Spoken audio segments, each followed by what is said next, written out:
पत्नी जनकस्य पुत्री सीता महासुंदरकोमलांगी भूगर्भजाता भुवनैकमाता वधूवराभ्यां वरदा भवन्तु।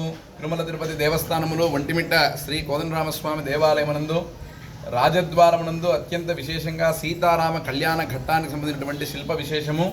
ఇక్కడ రామచంద్రుల వారు సీతమ్మ వారికి మాంగళ్య ధారణ చేస్తూ ఉన్నారు. అదేవిధంగా సీతానికి తదుపరి రాముల వారు అక్షతారోపణ చేస్తున్నారు. ఇక్కడ రాముల వారికి సీతమ్మ వారు ఏ విధంగా అక్షతారోపణ చేస్తున్నారు అందరం గమనించాలి. ఆజానుబాహుం అరవింద దళాగతాక్షం రామం నిశాచర వినాశకరం నమామి అంటాం. అంటే ఆజానుబాహుం అంటే ఆ జాను పర్యంతం అంటే మోకాలు పర్యంతం చేతులు అత్యంత పొడవుగా కలిగినటువంటి వాడు అని అర్థం. అంటే స్వామికి మీరు గమనించారో లేదో ఇక్కడ మోకాలు దాటి చెయ్యి ఉన్నది. ఆజానుబాహుం అరవింద దళాగతాక్షం రామం నిశాచర వినాశకరం నమామి అంటారు. అదేవిధంగా ఈ ముత్యాలు సీతమ్మ వారికి రాముల వారికి ఏ విధంగా వేస్తుందో చూడాలి మనము. సీతమ్మ వారు ఒక చిన్నటి స్టూల్ మీద లాంటి ఎత్తు ప్రాంతంలో నిల్చొని ఉంటే అక్కడి నుంచి రాముల వారికి అక్షతారోపణ చేస్తూ ఉన్నారు సీతమ్మ వారు.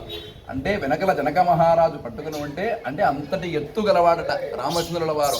దీన్నే అంటారు జానక్యా కమలా పద్మరాగాగితా న్యస్థారాఘవమస్తకే జవలసత్కుంద ప్రసూనాగితా రస్తాశ్యామలకాయకాంతికలితాయా ఇంద్రనీలాగితాః సీతారాఘవయోర్వివాహ సమయే సీతారాఘవుల యొక్క వివాహ సమయే ధ్యేయాదిదం మంగళం. అటువంటి సీతారాఘవుల యొక్క వివాహాన్ని ఎవరైతే చూస్తారో అటువంటి వారికి ఎప్పుడు కూడా మంగళం కలుగును.